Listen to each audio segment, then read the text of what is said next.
So ಇವಾಗ ನಮ್ಮ digital marketing ಅಲ್ಲಿ ನೆಕ್ಸ್ಟ್ ಮಾಡ್ಯೂಲ್ SEO, ಸರ್ಚ್. ಒಂದ್ ನಿಮಿಷ. ಯಾ. Boostify ಅಲ್ಲಿ ಸ್ಟಾರ್ಟೆಡ್ ಟೆಂಪ್ಲೇಟ್ ತಗೊಂಡ್ಬೇಕಲ್ವಾ ಅದರಲ್ಲಿ ಸೆಲೆಕ್ಟ್ ಮಾಡ್ಕೊಂಡು Boostify ಅದ ಥೀಮ್ ಅಲ್ಲಿ ಸ್ಟಾರ್ಟೆಡ್ ಟೆಂಪ್ಲೇಟ್ಸ್ ಅಲ್ಲಿ ನಾವು ಯಾವ್ದು ಬೇಕಾದ್ರೂ ಚಾಯ್ಸ್ ಮಾಡ್ಕೊಂಡು ತಾನೆ. ಎಸ್, ಮಾಡ್ಕೋಬಹುದು, ಫ್ರೀ ವರ್ಷನ್ಸ್. ಯಾ. ಸೊ SEO ಅಂದ್ರೆ ಸರ್ಚ್ ಇಂಜಿನ್ ಆಪ್ಟಿಮೈಸೇಷನ್ ಅಂತ ಕರಿತೀವಿ. ಫಾರ್ ಎಕ್ಸಾಂಪಲ್, ನನ್ನ ಒಂದು ವೆಬ್ಸೈಟ್ ಇರುತ್ತೆ ಅಂತ ಅನ್ಕೊಳ್ಳಿ. ಸೊ DMGK ಅನ್ನೋದು ನನ್ನ ಒಂದು ವೆಬ್ಸೈಟ್, ರೈಟ್? ಸೊ ನಂದು ಯೂಟ್ಯೂಬ್ ಚಾನಲ್ ಇದೆ. ಸೊ ಯೂಟ್ಯೂಬ್ ಚಾನಲ್ ಇಂದ ಜನ ಬಂದು ಸೇರ್ತಾರೆ, ಆರ್ ಎಲ್ಸ್ ನಾನು ಆಡ್ಸ್ಗಳನ್ನ ರನ್ ಮಾಡ್ತೀನಿ. Okay, but let me take Amazon ಅನ್ನೋದು ಒಂದು ವೆಬ್ಸೈಟ್. ನಮಗೆ ಆ ವೆಬ್ಸೈಟ್ ಗೊತ್ತು, ಸೊ ಹಾಗಾಗಿ ನಾವು ಗೂಗಲಲ್ಲಿ ಹೋಗಿ ಸರ್ಚ್ ಮಾಡ್ತೀವಿ. ಸರ್ಚ್ ಮಾಡಿ ಡೈರೆಕ್ಟ್ ವೆಬ್ಸೈಟ್ ಥ್ರೂ ಹೋಗ್ತೀವಿ, ಇಲ್ಲ ಆ್ಯಪ್ ಥ್ರೂ ಹೋಗ್ತೀವಿ. ಬಟ್ ಇವಾಗ ನಿಮ್ಮ ವೆಬ್ಸೈಟ್ ಅಂತ ಬಂದರೆ, ಫಾರ್ ಎಕ್ಸಾಂಪಲ್ ನಿಮ್ಮ ವೆಬ್ಸೈಟ್ ನೇಮ್ ಏನು?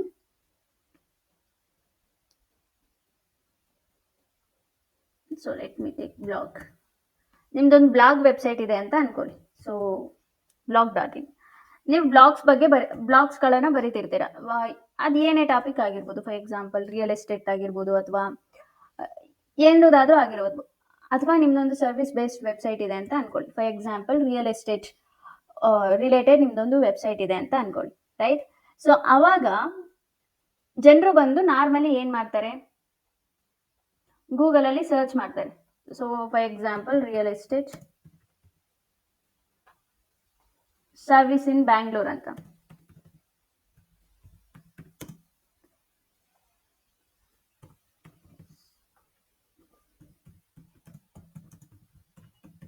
Right? So service in Bangalore ಅಂತ ಸರ್ಚ್ ಮಾಡಿದಾಗ ಕೆಲವು ಆಡ್ಸ್ಗಳು ಬರ್ತವೆ. ಬಟ್ ನಿಮ್ಮ ಒಂದು ವೆಬ್ಸೈಟ್ ಇಲ್ಲೆಲ್ಲಾದ್ರೂ ಕಂಡ್ರೆ ಮಾತ್ರ ಜನರು ನಿಮ್ಮ ಒಂದು ವೆಬ್ಸೈಟಿಗೆ ಬರೋ ಚಾನ್ಸ್ ಇರುತ್ತೆ, ರೈಟ್? ಸೊ ಇಲ್ಲೆಲ್ಲೂ ಗೂಗಲಲ್ಲಿ ಫಸ್ಟ್ ಪೇಜಲ್ಲಿ ನಿಮ್ಮ ಒಂದು ವೆಬ್ಸೈಟ್ ಇಲ್ವೇ ಇಲ್ಲ ಅಂತ ಅಂದಾಗ ಜನರು ನಿಮ್ಮ ಒಂದು ವೆಬ್ಸೈಟನ್ನು ವಿಸಿಟ್ ಮಾಡೋಕೆ ಆಗಲ್ಲ, ಬಿಕಾಸ್ ನಿಮ್ಮ ಒಂದು ವೆಬ್ಸೈಟೇ ಕಾಣಿಸ್ತಿರೋದಿಲ್ಲ, ರೈಟ್? ಸೊ ಇನ್ನೂ ಎಕ್ಸಾಂಪಲ್ ಆಗಿ ಹೇಳ್ಬೇಕಂತಂದ್ರೆ, ಫಾರ್ ಎಕ್ಸಾಂಪಲ್ ನೀವು ಯಾವುದಾದ್ರೂ ಒಂದು ಹೇರ್ ಫಾಲ್ ಬಗ್ಗೆ ಗೂಗಲಲ್ಲಿ ಸರ್ಚ್ ಮಾಡಿರ್ತೀರಾ ಅಂತ ಅನ್ಕೊಳ್ಳಿ, ರೈಟ್? ಸೊ ಗೂಗಲಲ್ಲಿ ಸರ್ಚ್ ಮಾಡಿದಾಗ ಗೂಗಲ್ ಸರ್ಟೆನ್ ರಿಸಲ್ಟ್ಸ್ಗಳನ್ನು ಕೊಡುತ್ತೆ. ಸೊ ನೀವು ಫಸ್ಟ್ ಪೇಜಲ್ಲಿ ನೀವು ನಾರ್ಮಲಿ ಏನೇನು ವೆಬ್ಸೈಟ್ಸ್ಗಳು ಬರ್ತವೆ ಅದನ್ನೆಲ್ಲ ನಾವು ನೋಡ್ತೀವಿ, ಓದ್ತೀವಿ, ಪೇಷನ್ಸ್ ಇದ್ರೆ. ಇಲ್ಲ ಅಂತಂದರೆ ಓದೋದು ಇಲ್ಲ. ಬಟ್ ನಾರ್ಮಲಿ ನಾವು ಫಸ್ಟ್ ಪೇಜಲ್ಲಿ ಏನಿರುತ್ತೋ ಅದನ್ನೇ ಓದೋದು. ನೀವು ಸೆಕೆಂಡ್ ಪೇಜ್ಗೆ ಹೋಗಿ ಬ್ಲಾಗ್ಸ್ ಓದ್ತೀರಾ? ಓಕೆ, ಹೇಳ್ತೀರಾ? ಸೊ ನೀವು ಸೆಕೆಂಡ್ ಪೇಜ್ಗೆ ಹೋಗಿ ಬ್ಲಾಗ್ಸ್ಗಳನ್ನು ಓದ್ತೀರಾ ಅಥವಾ ವೆಬ್ಸೈಟ್ಸ್ಗಳನ್ನು ಚೆಕ್ ಮಾಡ್ತೀರಾ? ಸೊ ನೀವು ಅನ್ಮ್ಯೂಟ್ ಮಾಡಿ ಹೇಳ್ಬೋದು. ಯಾ, ಇನ್ನೊಂದ್ಸತಿ ಹೇಳಿ ಮ್ಯಾಮ್. ಸೊ ಬೇಸಿಕಲಿ ನೀವು ಒಂದು ಹೇರ್ ಫಾಲ್ ಬಗ್ಗೆ ಗೂಗಲಲ್ಲಿ ಸರ್ಚ್ ಮಾಡ್ತೀರಾ. ಸೊ ನಿಮಗೆ ಹೇರ್ ಫಾಲ್ ಆಗ್ತಿರುತ್ತೆ ಅಂತ ಅನ್ಕೊಳ್ಳೋಣ, ಗೂಗಲಲ್ಲಿ ಸರ್ಚ್ ಮಾಡ್ತೀರಾ, right? So for example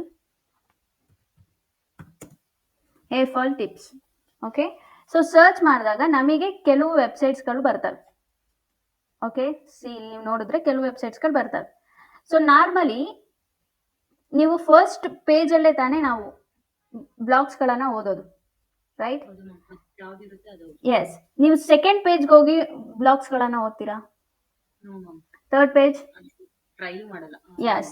so normally first ಪೇಜಲ್ಲಿ ಏನು ವೆಬ್ಸೈಟ್ಸ್ಗಳು ಅಥವಾ ವಿಡಿಯೋಸ್ಗಳು ಇರ್ತವೆ ನಾವು ಅದನ್ನೇ ಓದೋದು, ರೈಟ್? ಸೊ ಇವಾಗ ಫಾರ್ ಎಕ್ಸಾಂಪಲ್ ವಿರಾಟ್ ಕೊಹ್ಲಿ ಅಂತ ತಗೊಳ್ಳೋಣ. ವಿರಾಟ್ ಕೊಹ್ಲಿ ಅಂತ ಸರ್ಚ್ ಮಾಡಿದ್ರೆ ವಿರಾಟ್ ಕೊಹ್ಲಿಗೆ ಸಂಬಂಧಪಟ್ಟಂತೆ ಸಾಕಷ್ಟು ಬ್ಲಾಗ್ಸ್ಗಳು, ರಿಲೇಟೆಡ್ ಆರ್ಟಿಕಲ್ಸ್ಗಳು ಇರ್ತವೆ, ರೈಟ್?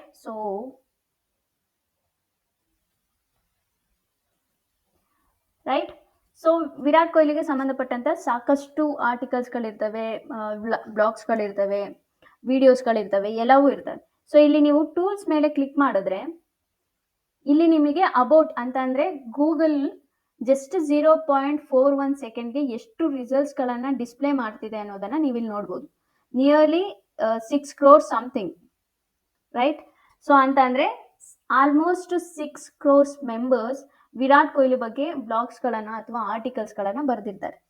ಬಟ್ ಗೂಗಲ್ ತೋರಿಸೋದು ಫಸ್ಟ್ ಪೇಜಲ್ಲಿ ಎಷ್ಟು ವೆಬ್ಸೈಟ್ಸ್ಗಳನ್ನು ತೋರಿಸುತ್ತೆ ಅಂತ ಅಂದರೆ 17 ವೆಬ್ಸೈಟ್ಸ್ಗಳನ್ನು ತೋರಿಸುತ್ತೆ. 17 ವೆಬ್ಸೈಟ್ಸ್. ಓಕೆ, ಬಟ್ ಇರೋದೆಷ್ಟು ಬ್ಲಾಗ್ಸ್ಗಳು?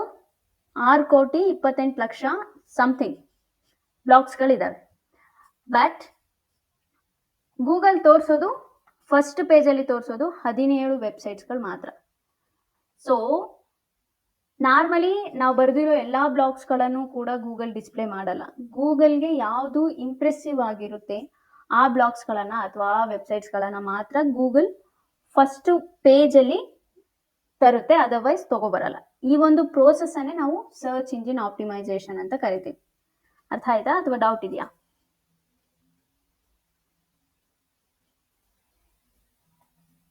Do you have any doubts, Sandhya? Doubt ಏನಿಲ್ಲ. Yeah. ನಾವು ಮಾಡ್ತೀವಿ. Yes. So search engine optimisation nothing but ನಾವು ಬರೆದಿರೋ ಬ್ಲಾಗ್ ಆಗಿರ್ಬೋದು ಅಥವಾ ನಾವು ಕ್ರಿಯೇಟ್ ಮಾಡಿರೋ ವೆಬ್ಸೈಟ್ನ ಆಗಿರ್ಬೋದು, ಗೂಗಲ್ನ ಫಸ್ಟ್ ಪೇಜಲ್ಲಿ ತಂದು ನಿಲ್ಲಿಸ್ತೀವಿ. ರೈಟ್, ಈ ಫಸ್ಟ್ ಪೇಜಲ್ಲಿ ಡಿಸ್ಪ್ಲೇ ಆಗಬೇಕು.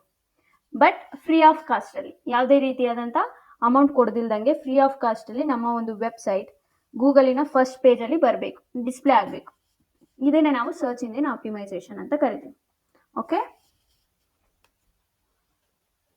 ನಾವು ಫಸ್ಟ್ ಹೇಳಿದ್ರಲ್ವಾ, ಯಾ ಅಮೌಂಟ್ ಅಂತ ಎಷ್ಟು ಪೇ ಮಾಡಿ? ನೋ ಎಸ್, ಅದು ಗೂಗಲ್ ಆಡ್ಸ್ ಅಂತ ಕರಿತೀವಿ ನಾವು. ಓಕೆ ಓಕೆ ಓಕೆ, ಅದು ನೆಕ್ಸ್ಟ್ ಮಾಡ್ಯೂಲ್ ಬರುತ್ತೆ. Search engine optimisation is completely free of ಕಾಸ್ಟಲ್ಲಿ ಒಂದು ವೆಬ್ಸೈಟನ್ನು ಗೂಗಲ್ ಫಸ್ಟ್ ಪೇಜಲ್ಲಿ ಯಾವ ರೀತಿ ತಂದು ನಿಲ್ಲಿಸೋದು ಅನ್ನೋ ಪ್ರೋಸೆಸ್ಸನ್ನು SEO ಅಂತ ಕರಿತೀವಿ. ಓಕೆ, ಸೊ ನಾವು ಇವಾಗ ಗೂಗಲ್ ನಮ್ಗೇನಾದರೂ ಇನ್ಫಾರ್ಮೇಷನನ್ನು ಕೊಡಬೇಕು ಅಂತಂದರೆ ಡೆಫಿನೆಟ್ಲಿ ನಾವು ಏನಾದರೂ ಸರ್ಚ್ ಮಾಡಬೇಕು. ರೈಟ್, ಸೊ ನಾವು ಏನು ಸರ್ಚ್ ಮಾಡಲಿಲ್ಲ ಅಂತಂದರೆ ಗೂಗಲ್ ನಮ್ಗೆ ಯಾವುದೇ ಇನ್ಫಾರ್ಮೇಷನ್ ಕೊಡೋದಿಲ್ಲ. ರೈಟ್, ಫಾರ್ ಎಕ್ಸಾಂಪಲ್ ಇವಾಗ ಏರ್ ಫಾಲ್ ಅಂತ ಅಂದಾಗ ನಾನು ಸರ್ಚ್ ಮಾಡಬೇಕು ಏರ್ ಫಾಲ್ ರೆಮಿಡೀಸ್ ಅಂತ, ಅಥವಾ ಏರ್ ಫಾಲ್ ಕಂಟ್ರೋಲ್ ಶಾಂಪೂ, ಈ ರೀತಿ ಸರ್ಚ್ ಮಾಡಿದ್ರೆ ಅದಕ್ಕೆ ಸಂಬಂಧಪಟ್ಟಂಥ ವೆಬ್ಸೈಟ್ಸ್ಗಳು ಅಥವಾ ವಿಡಿಯೋಸ್ಗಳಿದ್ರೆ ವಿಡಿಯೋಸ್ಗಳು ಬರ್ತವೆ. RS let me take hair fall tips.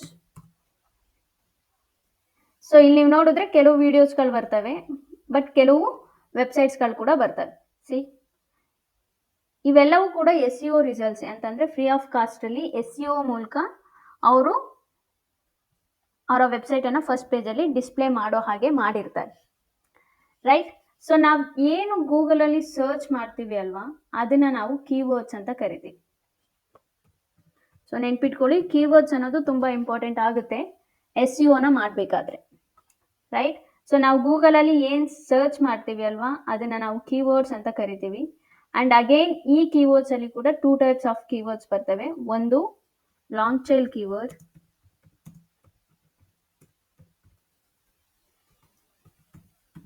ಇನ್ನೊಂದು short tail keyword.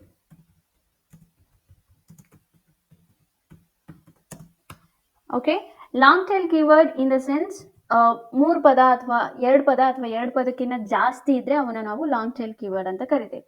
So for example ನಾನಿಲ್ಲಿ ಸರ್ಚ್ ಮಾಡಿದ್ದೀನಿ ಹೇರ್ ಫಾಲ್ ಕಂಟ್ರೋಲ್ ಟಿಪ್ಸ್, ಇದು long tail keyword. Right, but just ನಾನು ಹೇರ್ ಫಾಲ್ ಅಂತ ಮಾತ್ರ ಸರ್ಚ್ ಮಾಡಿದ್ರೆ ಇದು short tail keyword. Right, so long tail keyword in the sense ನಾವು enter ಮಾಡೋ ವರ್ಡ್ ಏನಿರುತ್ತೆ ಅದು 2 ಪದಗಳಿಗಿಂತ ಜಾಸ್ತಿ ಇದ್ರೆ ಅದನ್ನು ನಾವು ಲಾಂಗ್ ಟೈಲ್ ಕೀವರ್ಡ್ ಅಂತ ಕರಿತೀವಿ. ಶಾರ್ಟ್ ಟೈಲ್ ಕೀವರ್ಡ್ ಅಂತಂದ್ರೆ 1 ಪದ ಅಥವಾ 2 ಪದ ಇರುತ್ತೆ ಅಲ್ವಾ, ಅದನ್ನ ನಾವು ಶಾರ್ಟ್ ಟೈಲ್ ಕೀವರ್ಡ್ ಅಂತ ಕರಿತೀವಿ.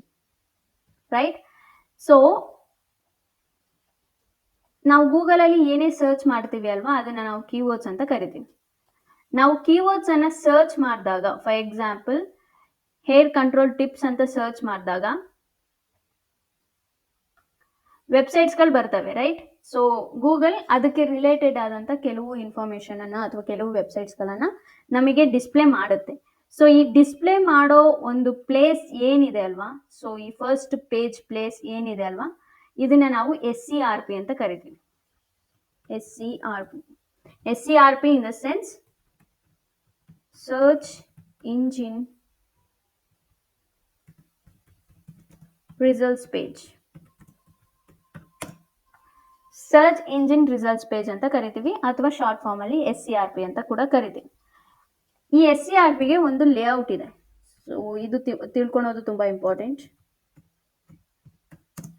ಸೊ ಈ SCRP ಲೇಔಟ್ ಏನಪ್ಪ ಅಂತಂದರೆ top 4 ads, bottom 3 ads,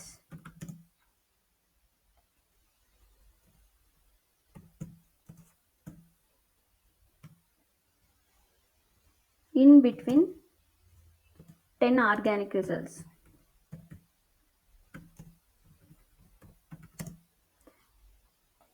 Right? So top 4 ads, bottom 3 ads, in between 10 organic results. So ಹಿಂಗಂದ್ರೆ ಏನಪ್ಪ ಅಂತಂದರೆ ಗೂಗಲ್ ನಾನು ಆಗಲೇ ಹೇಳ್ದಂಗೆ ಫಸ್ಟ್ ಪೇಜಲ್ಲಿ 17 ರಿಸಲ್ಟ್ಸ್ಗಳನ್ನು ಮಾತ್ರ ಅಂತಂದರೆ 17 ವೆಬ್ಸೈಟ್ಸ್ಗಳನ್ನು ಮಾತ್ರ ಡಿಸ್ಪ್ಲೇ ಮಾಡುತ್ತೆ. ಅದರಲ್ಲಿ ಗೂಗಲ್ ಕ್ಲಿಯರಾಗಿ ಹೇಳುತ್ತೆ 7 ಆ್ಯಡ್ಸ್ಗಳನ್ನು ನಾನು ತೋರಿಸ್ತೀನಿ. ಇನ್ ರಿಮೈನಿಂಗ್ 10 ಏನಿರ್ತವೆ ಅಲ್ವಾ, ಇನ್ ರಿಮೈನಿಂಗ್ 10 ವೆಬ್ಸೈಟ್ಸ್ಗಳು ಏನಿರ್ತವೆ ಅಲ್ವಾ, ಅದು ಯಾರು ಪ್ರಾಪರ್ ಆದಂಥ SEO ಮಾಡಿರ್ತಾರೆ, ಯಾರು ಪ್ರಾಪರ್ ಆದಂಥ ಕಂಟೆಂಟನ್ನು ಕೊಟ್ಟಿರ್ತಾರೆ, ಆ ವೆಬ್ಸೈಟ್ಸ್ಗಳನ್ನು ನಾನು ಡಿಸ್ಪ್ಲೇ ಮಾಡ್ತೀನಿ ಅಂತ ಗೂಗಲ್ ಪ್ರತಿಯೊಬ್ಬ ಯೂಸರ್ಗೂ ಹೇಳುತ್ತೆ. ರೈಟ್? ಸೊ ಇದು SCRP ಲೇಔಟ್. ಫಾರ್ ಎಕ್ಸಾಂಪಲ್ ನಾನಿಲ್ಲಿ ಬೆಸ್ಟ್ MBA ಆನ್ಲೈನ್ ಕೋರ್ಸಸ್ ಅಂತ ಸರ್ಚ್ ಮಾಡಿದ್ರೆ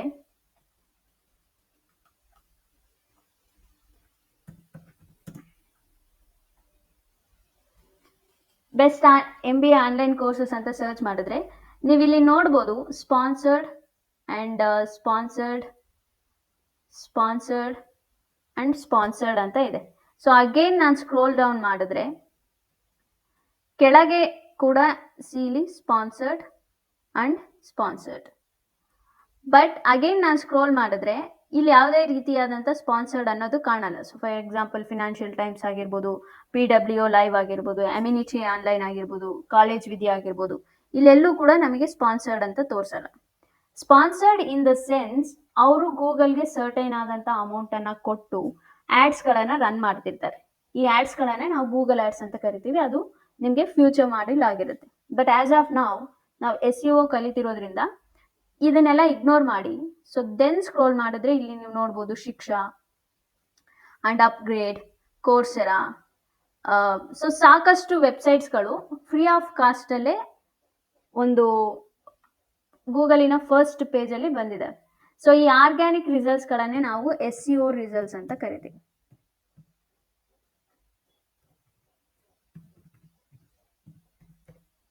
ಸೊ ಬೇಸಿಕಲಿ ಏನು ಹೇಳುತ್ತೆ ಅಂತ ಅಂದರೆ ನಾನು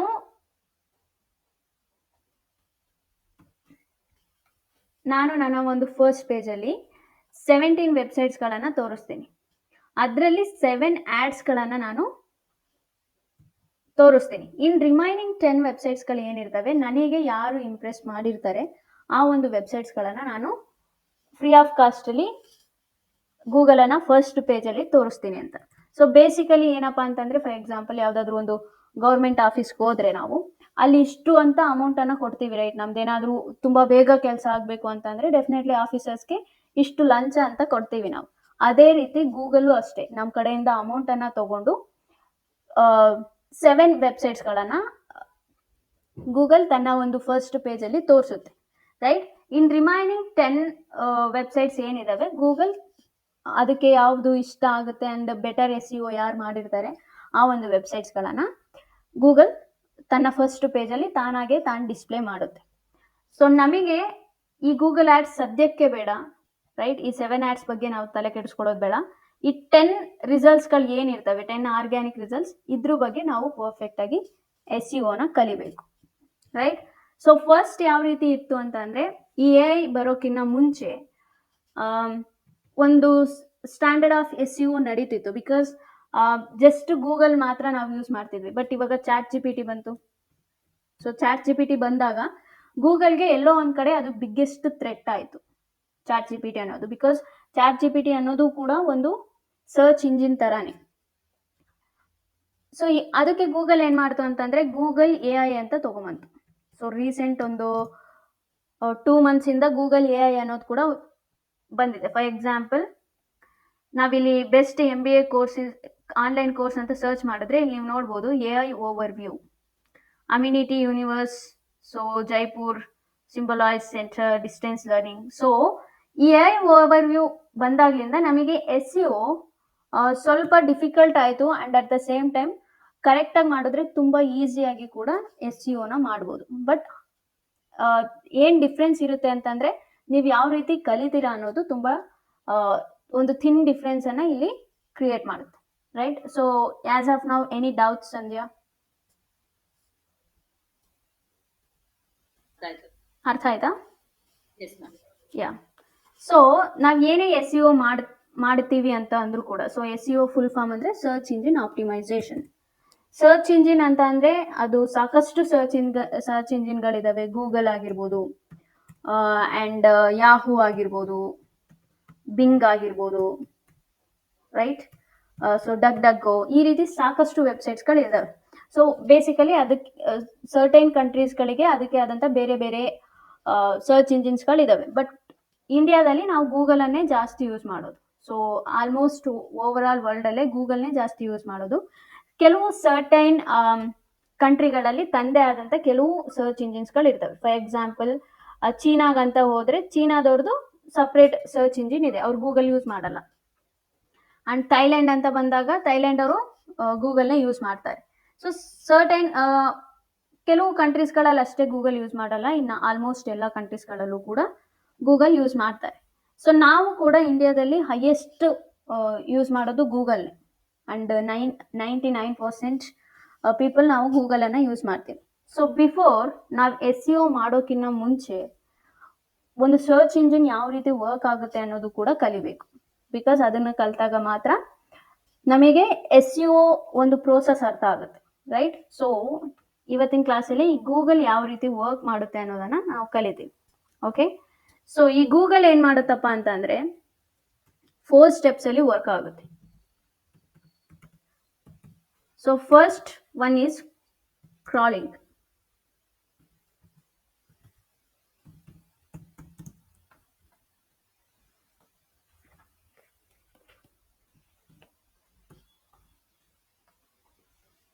ಸೊ ಫಸ್ಟ್ ಸ್ಟೆಪ್ಸ್ ಬಂದು ಕ್ರಾಲಿಂಗ್ ಇನ್ ದ ಸೆನ್ಸ್, ನಾನು ಆಗಲೇ ಸರ್ಚ್ ಮಾಡಿದೆ, ರೈಟ್, ವಿರಾಟ್ ಕೊಹ್ಲಿ ಅಂತ. ಸೊ ನಾನು ಇವಾಗಲೂ ಕೂಡ ವಿರಾಟ್ ಕೊಹ್ಲಿ ಅಂತ ಸರ್ಚ್ ಮಾಡಿದ್ರೆ ನಮಗೆ ನಿಯರ್ಲಿ ಎಷ್ಟು ರಿಸಲ್ಟ್ಸ್ ಬರ್ತವೆ? 6,28,00,000 ಸಮಥಿಂಗ್, ರೈಟ್?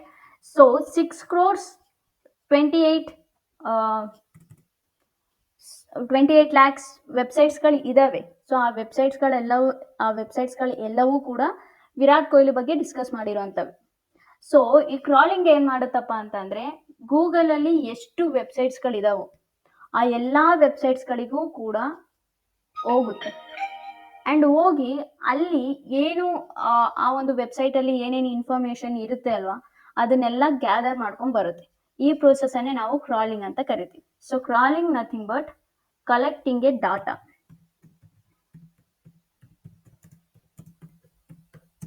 ಓಕೆ, ಸೊ ಈ ಒಂದು ಪ್ರೋಸೆಸ್ಸನ್ನು ಕ್ರಾಲಿಂಗ್ ಅಂತ ಕರಿತೀವಿ. ಸೊ ಬೇಸಿಕಲಿ ಕ್ರಾಲರ್ ಅನ್ನೋದು ಒಂದು ಸಾಫ್ಟ್ವೇರ್. ಸೊ ಆ ಸಾಫ್ಟ್ವೇರ್ ಏನು ಮಾಡುತ್ತೆ, ಗೂಗಲಲ್ಲಿ ಎಷ್ಟು ವೆಬ್ಸೈಟ್ಸ್ಗಳಿರ್ತಾವೋ ಆ ಎಲ್ಲ ವೆಬ್ಸೈಟ್ಸ್ಗಳಿಗೂ ಹೋಗುತ್ತೆ. ಆ್ಯಂಡ್ ಆ ವೆಬ್ಸೈಟ್ಸ್ಗಳಲ್ಲಿ ಏನೇನು ಇನ್ಫಾರ್ಮೇಷನ್ ಇರುತ್ತೋ ಆ ಎಲ್ಲ ಇನ್ಫಾರ್ಮೇಷನನ್ನು ಗ್ಯಾದರ್ ಮಾಡಿಕೊಂಡು ಬರುತ್ತೆ. ಸೊ ಈ ಒಂದು ಪ್ರೋಸೆಸ್ಸನ್ನು ಕ್ರಾಲಿಂಗ್ ಅಂತ ಕರಿತೀವಿ, ರೈಟ್? ಸೊ ಹಾಗಿದ್ರೆ ಗೂಗಲ್ 100% ಅಕ್ಯುರೇಟ್ ಆಗಿರುತ್ತಾ ಅಂತಂದರೆ ನೋ, ಡೆಫಿನೆಟ್ಲಿ 100% ಅಕ್ಯುರೇಟ್ ಆಗಿರೋದಿಲ್ಲ. ಕೆಲವು ಇನ್ಫಾರ್ಮೇಷನ್ ಒರಿಜಿನಲ್ ಆಗಿರ್ತವೆ, ಸತ್ಯವಾಗಿರ್ತವೆ. ಕೆಲವರು ಅವ್ರಿಗೆ ತೋಚಿದ್ದನ್ನು ಅವ್ರು ಬರೆದಿರ್ತಾರೆ, ಬಟ್ ಅದೆಲ್ಲವೂ ಅಕ್ಯುರೇಟ್ ಆಗಿರುತ್ತೆ ಅಂತ ನಮಗೆ ಗೊತ್ತಿರಲ್ಲ ಆ್ಯಂಡ್ ಅಕ್ಯುರೇಟ್ ಆಗಿರಲ್ಲ. ಬಟ್ ನಾವು ನಂಬ್ತೀವಿ ಅಷ್ಟೇ. ಸೊ ಗೂಗಲ್ ಅನ್ನೋದು ಕೂಡ ಸಾಕಷ್ಟು ಮಿಸ್ಟೇಕ್ಸ್ ಮಾಡ್ತಿರುತ್ತೆ. ಆ್ಯಂಡ್ ಆ ಡಾಟಾ ಏನಿರುತ್ತೆ, ಸೊ ಅಫಿಷಿಯಲ್ ವೆಬ್ಸೈಟ್ಸ್ಗಳಿಂದ ಏನೇನು ಬಂದಿರುತ್ತೆ ಅದನ್ನೇ ಗೂಗಲ್ ಫಸ್ಟ್ ಡಿಸ್ಪ್ಲೇ ಮಾಡೋ ಅಂಥದ್ದು. ಸೊ ಅದಕ್ಕೋಸ್ಕರನೇ ಈ ಕ್ರಾಲಿಂಗ್ ಅನ್ನೋ ಪ್ರೋಸೆಸ್ ನಡೆಯುತ್ತೆ. So crawling in the sense ವೆಬ್ಸೈಟ್ಸ್ಗಳಿಗೆ ಹೋಗಿ ಅಲ್ಲಿರೋ ಡಾಟಾವನ್ನು ಕಲೆಕ್ಟ್ ಮಾಡ್ಕೊಂಡು ಬರುತ್ತೆ. ಸೊ ಸೆಕೆಂಡ್ ಸ್ಟೆಪ್ ಈಸ್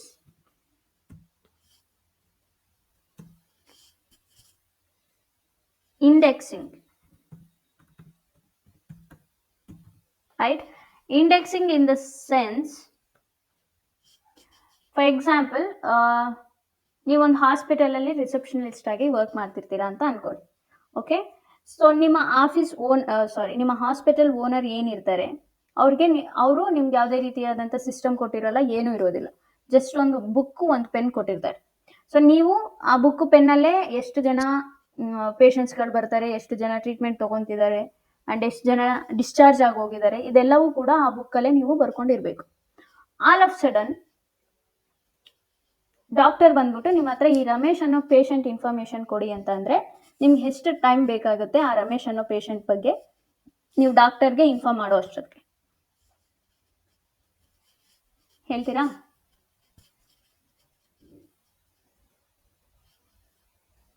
ಸಂಧ್ಯಾ ಇದೆ?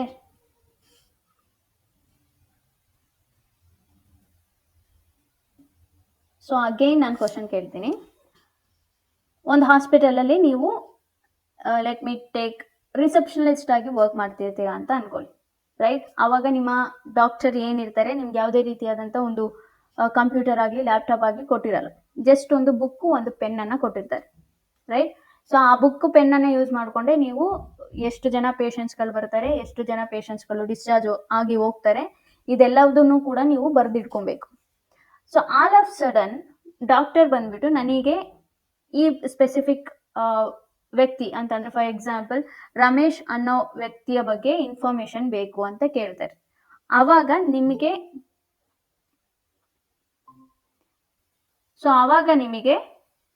ಎಷ್ಟೊತ್ತು ಬೇಕಾಗುತ್ತೆ ಆ ಪರ್ಸನ್ ಇನ್ಫಾರ್ಮೇಶನ್ ಅನ್ನ ಕೊಡೋಕೆ?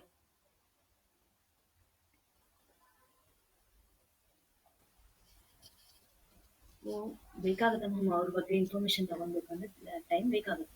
ಎಸ್, ಅದೇ ನಿಮ್ಮ ಹತ್ರ ಇವಾಗ ಒಂದು ಡಿಕ್ಷನರಿ ಕೊಡ್ತೀನಿ ನಾನು. ಓಕೆ, ಡಿಕ್ಷನರಿ ಕೊಟ್ಬಿಟ್ಟು ಮಂಕಿ ಅನ್ನೋ ಪದದ ವರ್ಡ್ ಹುಡುಕಿ ಅಂತ ಅಂದ್ರೆ ನಿಮ್ಗೆ ಎಷ್ಟೊತ್ತು ಬೇಕಾಗುತ್ತೆ ಟೈಮ್?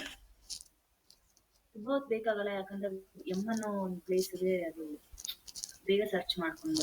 S, right. ಸೊ ಅದು ನಿಮ್ ಗ್ರೇಟ್ನೆಸ್ ಅಥವಾ dictionary greatness?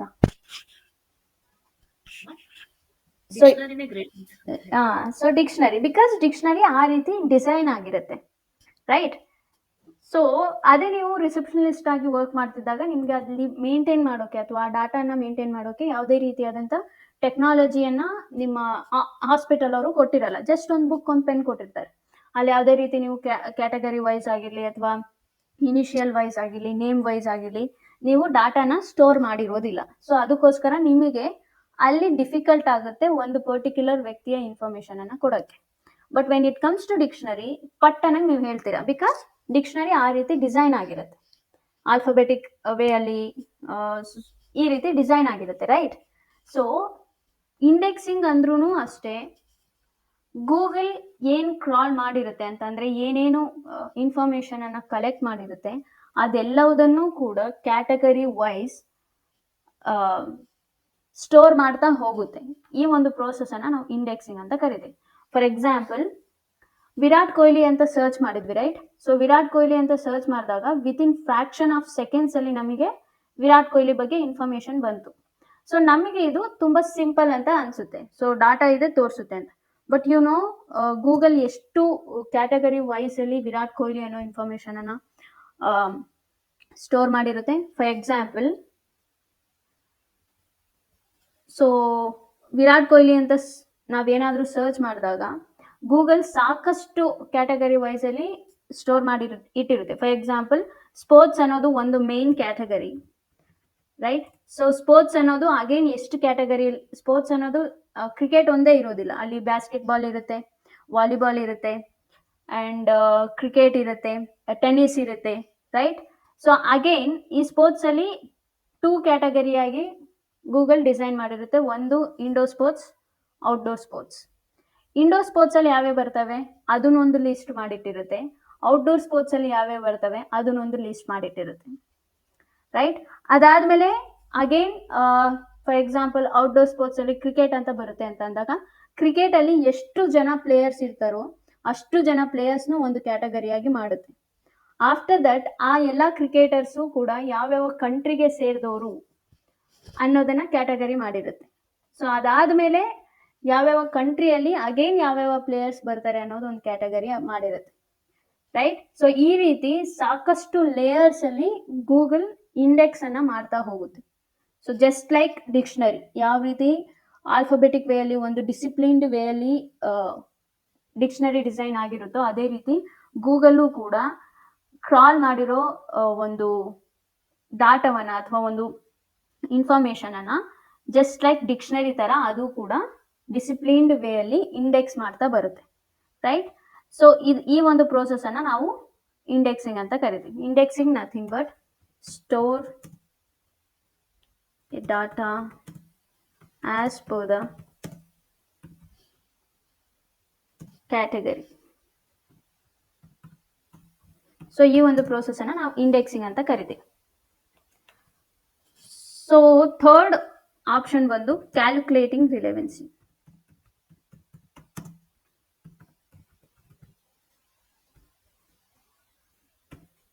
So calculating relevancy in the sense,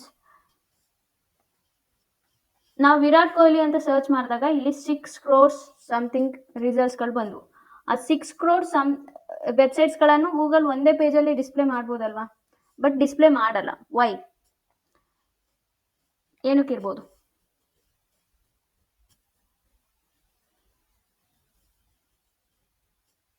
so do have any idea? Space ಅಂತನಾ? ನೋ, ಸ್ಪೇಸ್ ಅಂತ ಅಲ್ಲ. ಈ ರೀತಿ ಒಂದು ಎಕ್ಸಾಂಪಲ್ ಕೊಡ್ತೀನಿ. ಲೆಟ್ ಮಿ ಟೇಕ್, ನೀವು ಒಂದು ಸ್ಕೂಲಲ್ಲಿ ಟೀಚರ್ ಆಗಿರ್ತೀರ, ಓಕೆ. ಒಂದು ಕಾಂಪಿಟೇಟಿವ್ ಯಾವುದಾದ್ರೂ ಒಂದು ಕಾಂಪಿಟೇಷನ್ ನಡೀತಿರುತ್ತೆ ಅಂತ ಅನ್ಕೊಳ್ಳಿ. ಫಾರ್ ಎಕ್ಸಾಂಪಲ್ ಎಸ್ ಎ ಬರೆಯೋ ಒಂದು ಕಾಂಪಿಟೇಷನ್, ಪ್ರಬಂಧ ಅಂತ ಏನು ಕರಿತೀವಿ ನಾವು, ಅದನ್ನು ಬರೆಯೋ ಒಂದು ಕಾಂಪಿಟೇಷನ್ ಇರುತ್ತೆ. ಅವಾಗ ನಿಮ್ಮ ಸ್ಕೂಲಲ್ಲಿ let me take 70 members students ಇದ್ದಾರೆ ಅಂತ ಅನ್ಕೊಳ್ಳಿ. ಆ 70 ಮೆಂಬರ್ಸ್ ಸ್ಟೂಡೆಂಟ್ಸ್ ಹತ್ರನೂ ನೀವು ಎಸ್ ಎ ಬರೆಸ್ತೀರಾ? ಯಾರ ಹತ್ರ ಬರೆಸ್ತೀರಾ ಮತ್ತೆ ಎಸ್ ಎ? ಯಾರು ಅದಕ್ಕೆ ಕೇಪಬಲ್ ಇರ್ತಾರೋ ಅವ್ರನ್ನ, Yes. ಮತ್ತೆ ಯಾರು ಓಕೆ ಅಂತ ಹೇಳಿರ್ತಾರೋ ಸೊ ಬೇಸಿಕಲಿ ಯಾರಿಗೆ ಎಸ್ ಎ ಬರೆಯೋ ಎಬಿಲಿಟಿ ಇರುತ್ತೆ ಅಂಡ್ ಎಸ್ ಎ ಯಾರು ಚೆನ್ನಾಗಿ ಬರೀತಾರೆ ಅಂಡ್ ಅವ್ರನ್ನ ನೀವು ಎಸ್ ಎ ಬರೆಸ್ತೀರಾ, right. Because as a teacher ಆಗಿ ನಿಮಗೆ ಗೊತ್ತಿರುತ್ತೆ ಈ ಸ್ಟೂಡೆಂಟ್ ಇದಕ್ಕೆ ಕೇಪಬಲ್ ಆಗಿದ್ದಾರೆ, ರೈಟ್. ಸೊ ಅಂಥವ್ರ ಹತ್ರನೇ ನಾವು S A ಬರೆಸ್ತೀವಿ.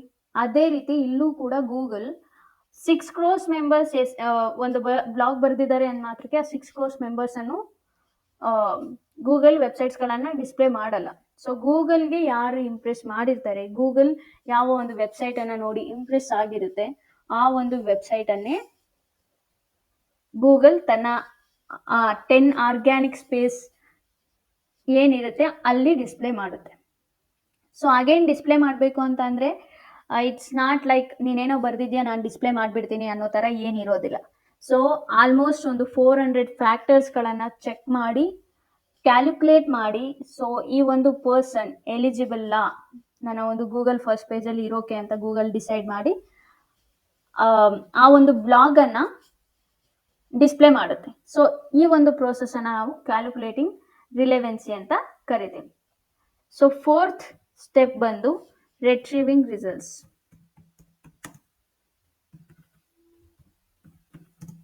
Retrieving results in the sense, Google crawl ಮಾಡಿರೋ ವೆಬ್ಸೈಟನ್ನು ಕ್ಯಾಟಗರಿ ವೈಸ್ ಸ್ಟೋರ್ ಮಾಡಿರುತ್ತೆ ಆ್ಯಂಡ್ ಆ ಸ್ಟೋರ್ ಮಾಡಿರೋ ಅಷ್ಟು ಡಾಟಾವನ್ನು ಕ್ಯಾಲ್ಕುಲೇಟ್ ಮಾಡಿ ಯಾವ ವೆಬ್ಸೈಟ್ಸ್ಗಳು ಬೆಟರ್ ಆಗಿ ಪರ್ಫಾರ್ಮ್ ಮಾಡಿರ್ತವೆ, ಬೆಟರ್ ಆಗಿ SEO ಮಾಡಿರ್ತವೆ, ಅದನ್ನೆಲ್ಲ ಕ್ಯಾಲ್ಕುಲೇಟ್ ಮಾಡಿ ಗೂಗಲ್ ರಿಸಲ್ಟ್ಸ್ಗಳನ್ನು ಡಿಸ್ಪ್ಲೇ ಮಾಡುತ್ತೆ ಅಲ್ವಾ, ಅದನ್ನೇ ನಾವು ರೆಟ್ರೀವಿಂಗ್ ರಿಸಲ್ಟ್ಸ್ ಅಂತ ಕರಿತೀವಿ, okay.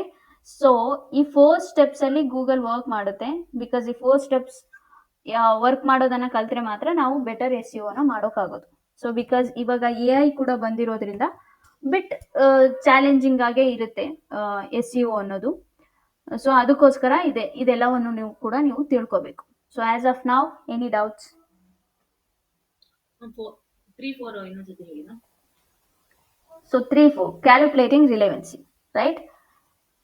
So calculating relevancy in the sense, Google ಏನೇನು ಡಾಟಾವನ್ನು ಕಲೆಕ್ಟ್ ಮಾಡಿರುತ್ತೆ. ಫಾರ್ ಎಕ್ಸಾಂಪಲ್ ವಿರಾಟ್ ಕೊಹ್ಲಿ ಅಂತ ತಗೊಂಡಾಗ 6 ಕೋಟಿ ಜನ ಬ್ಲಾಗ್ಸ್ಗಳನ್ನು ಬರೆದಿರ್ತಾರೆ. 6 ಕೋಟಿ ವೆಬ್ಸೈಟ್ಸ್ಗಳನ್ನು ಗೂಗಲ್ ಒಂದೇ ಪೇಜಲ್ಲಿ ಡಿಸ್ಪ್ಲೇ ಮಾಡೋಕ್ಕಾಗಲ್ಲ. ಬಿಕಾಸ್ ಗೂಗಲ್ಲು ಕೂಡ ಕೆಲವು ಕ್ಯಾಲ್ಕುಲೇಷನ್ಸನ್ನು ಕ್ಯಾಲ್ಕುಲೇಟ್ ಮಾಡುತ್ತೆ. ಅಂತಂದರೆ ಈ ವೆಬ್ಸೈಟ್ ಯಾವುದೇ ರೀತಿ ಸ್ಪ್ಯಾಮ್ ಅಡಿಯಲ್ಲಿ ಬರಲ್ವಾ ಅಥವಾ ಯಾವುದೇ ರೀತಿ ಸ್ಕ್ಯಾಮ್ಸ್ ಮಾಡ್ತಿಲ್ವಾ, ಕೀವರ್ಡ್ಸ್ಗಳನ್ನು ಚೆನ್ನಾಗಿ ಯೂಸ್ ಮಾಡಿದಾರಾ, ಒರಿಜಿನಲ್ ಕಂಟೆಂಟ್ ಯೂಸ್ ಮಾಡಿದಾರಾ, ಇದೆಲ್ಲದನ್ನು ಕ್ಯಾಲ್ಕುಲೇಟ್ ಮಾಡುತ್ತೆ ಅಲ್ವಾ. ಆ ಒಂದು ಪ್ರೋಸೆಸ್ ಅನ್ನ ನಾವು ಕ್ಯಾಲ್ಕುಲೇಟಿಂಗ್ ರಿಲೆವೆನ್ಸಿ ಅಂತ ಕರಿತೀವಿ. ಸೊ ಜಸ್ಟ್ ಲೈಕ್ ಈ ಒಂದು ವ್ಯಕ್ತಿ ಅಥವಾ ಈ ಒಂದು ಬ್ಲಾಗ್, ಈ ಒಂದು ವೆಬ್ಸೈಟ್ ನನ್ನ ಗೂಗಲಲ್ಲಿ ಫಸ್ಟ್ ಪೇಜಲ್ಲಿ ಬರೋಕ್ಕೆ ಅರ್ಹನಾ ಅಥವಾ ಅನರ್ಹನಾ ಅಂತ ಹೇಳಿ ಚೆಕ್ ಮಾಡುತ್ತೆ ಅಲ್ವಾ. ಆ ಪ್ರೋಸೆಸ್ಸನ್ನೇ ನಾವು ಕ್ಯಾಲ್ಕುಲೇಟಿಂಗ್ ರಿಲೆವೆನ್ಸಿ ಅಂತ ಕರಿತೀವಿ. ಸೊ ಫೋರ್ತ್ ಬಂದು retrieving results in the sense Google ಏನೇನು ಕಲೆಕ್ಟ್ ಮಾಡಿರುತ್ತೆ ಅಲ್ವಾ ಡಾಟಾನ, ಆ ಡಾಟಾನ Google as per the category store ಮಾಡಿರುತ್ತೆ.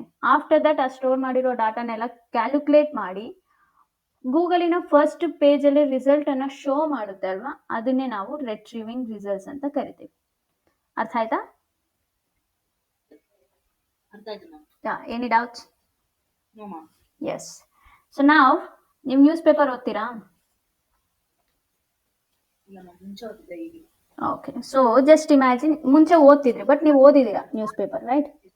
So ಇವಾಗ ನೀವು ನ್ಯೂಸ್ ಪೇಪರ್ ಓದ್ತೀರಾ ಅಂತಂದ್ರೆ ಕಂಪ್ಲೀಟ್ ನ್ಯೂಸ್ ಪೇಪರ್ ಅನ್ನ ಓದ್ತೀರಾ ನೀವು?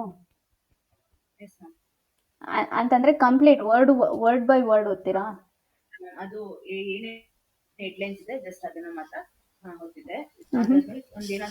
ಇನ್ಫಾರ್ಮೇಶನ್ ಕೂಡ ಸಿಕ್ಕಿದೆ ಅಂದ್ರೆ ಸೊ ಬೇಸಿಕಲಿ ಎಲ್ಲದನ್ನು ನಾವು ಓದಲ್ಲ. ಹೆಡ್ಲೈನ್ಸ್ ಓದ್ತೀವಿ, ಸಬ್ ಹೆಡಿಂಗ್ಸ್ ಓದ್ತೀವಿ, ಅಂಡ್ ನಮಗೇನಾದ್ರೂ ಇಂಟ್ರೆಸ್ಟಿಂಗ್ ಟಾಪಿಕ್ ಇದ್ರೆ ಆ ಒಂದು ಟಾಪಿಕ್ ಬಗ್ಗೆ ಓದ್ತೀವಿ, ರೈಟ್? ಇವಾಗ 4 ಪೇಜ್ ನ್ಯೂಸ್ ಪೇಪರ್ ಇದ್ರೆ ನಾವು 4 ಪೇಜ್ ಅನ್ನು ಓದಿರಲ್ಲ. ಹೆಡ್ಲೈನ್ಸ್ಗಳನ್ನ ಓದಿರ್ತೀವಿ, ಸಬ್ ಹೆಡ್ಲೈನ್ಸ್ ಅನ್ನು ಓದಿರ್ತೀವಿ ಅಷ್ಟೇ. ಸೊ ಅದೇ ರೀತಿ ಗೂಗಲ್ಲು ಕೂಡ ಸೇಮ್ ಮಾಡುತ್ತೆ. ಸೊ ಗೂಗಲ್ ಕೂಡ ನೀವು ಫಾರ್ ಎಕ್ಸಾಂಪಲ್ ನೀವು 2 ಪೇಜ್ ಬ್ಲಾಗ್ಸ್ ಬರ್ದಿರ್ತೀರಾ ಅಂತ ಅನ್ಕೊಳ್ಳಿ, ಅಥವಾ 1000 ವರ್ಡ್ಸ್ ಬ್ಲಾಗ್ಸ್ಗಳನ್ನ ಬರ್ದಿರ್ತೀರಾ ಅಂತ ಅನ್ಕೊಳ್ಳಿ. ಆ 1000 ವರ್ಡ್ ಬ್ಲಾಗ್ಸ್ಗಳನ್ನು ಓದಲ್ಲ. ಗೂಗಲ್ಲು ಕೂಡ ಕೆಲವು ಇಂಪಾರ್ಟೆಂಟ್ ಪ್ಲೇಸ್ಗಳನ್ನ ಮಾತ್ರ ಓದುತ್ತೆ. ಸೊ ಅದು ಯಾವ್ಯಾವ ಇಂಪಾರ್ಟೆಂಟ್ ಪ್ಲೇಸ್ ಅಪ್ಪ ಅಂತಂದ್ರೆ, ಒಂದು headlines. So let me right. So title, description,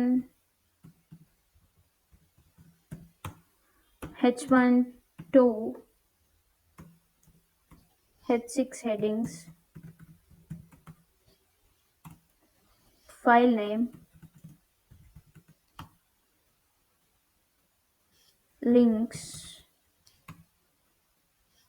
alt text,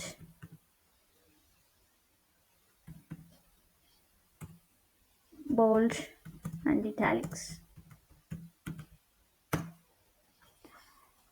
so Google ಕೂಡ ನಾವು ಯಾವ ರೀತಿ ನ್ಯೂಸ್ ಪೇಪರ್ ಓದಿರೆ ಎಲ್ಲ ಕಂಟೆಂಟನ್ನು ಓದಲ್ವೋ, ಅದೇ ರೀತಿ ಗೂಗಲ್ಲು ಕೂಡ ನಾವು ಬರೆದಿರೋ ಎಲ್ಲ ಕಂಟೆಂಟನ್ನು ಓದಲ್ಲ.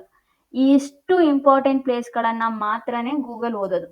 ಸೊ ಟೈಟಲ್ ಓದುತ್ತೆ, ಡಿಸ್ಕ್ರಿಪ್ಷನ್ ಓದುತ್ತೆ, H2 H6 ಹೆಡ್ಡಿಂಗ್ಸ್ಗಳನ್ನು ಓದುತ್ತೆ, ಫೈಲ್ ನೇಮ್ ಓದುತ್ತೆ, ಲಿಂಕ್ಸ್ಗಳನ್ನು ಓದುತ್ತೆ. ಆಫ್ಟರ್ ದಟ್ ಆಲ್ಟ್ ಟೆಕ್ಸ್ಟ್ ಓದುತ್ತೆ Google, and then bold and italics. So ಈ 7 ಪ್ಲೇಸಸ್ ಏನಿರ್ತವೆ ಅಲ್ವಾ, ಈ 7 ಪ್ಲೇಸಸ್ ಅಷ್ಟೇ ಗೂಗಲ್ ರೀಡ್ ಮಾಡೋದು. ಸೊ ಈ 7 ಪ್ಲೇಸಸ್ ಅನ್ನ ಪರ್ಫೆಕ್ಟ್ ಆಗಿ ಮಾಡಿದ್ರೆ ನಾವು SEO ನ ಪರ್ಫೆಕ್ಟ್ ಆಗಿ ಮಾಡಿದ್ದೀವಿ ಅಂತ ಅರ್ಥ. ಸೊ ಈ ಒಂದು ಕ್ಲಾಸಸ್ ಅನ್ನ ನಾನು ನಾಳೆ ನಿಮಗೆ ಹೇಳ್ಕೊಡ್ತೀನಿ. ಸೊ ಈ ಟೈಟಲ್ ಅನ್ನ ಯಾವ ರೀತಿ ಬರೀಬೇಕು, ಡಿಸ್ಕ್ರಿಪ್ಷನ್ ಅನ್ನ ಯಾವ ರೀತಿ ಬರೀಬೇಕು, and H1 to H6 headings ಅನ್ನ ಯಾವ ರೀತಿ ಬರೀಬೇಕು, ಫೈಲ್ ನೇಮ್ ಯಾವ ರೀತಿ ಬರೀಬೇಕು, ಇದೆಲ್ಲ ಕೂಡ ನಾನು ನಾಳೆ ಕ್ಲಾಸಲ್ಲಿ ನಿಮ್ಗೆ ಹೇಳ್ತೀನಿ, ರೈಟ್? ಸೊ ಜಸ್ಟ್ ಇಷ್ಟನ್ನ ನೀವು ತಲೆಯಲ್ಲಿ ಇಟ್ಕೊಂಡಿರ್ಬೇಕು. Title, description, file name,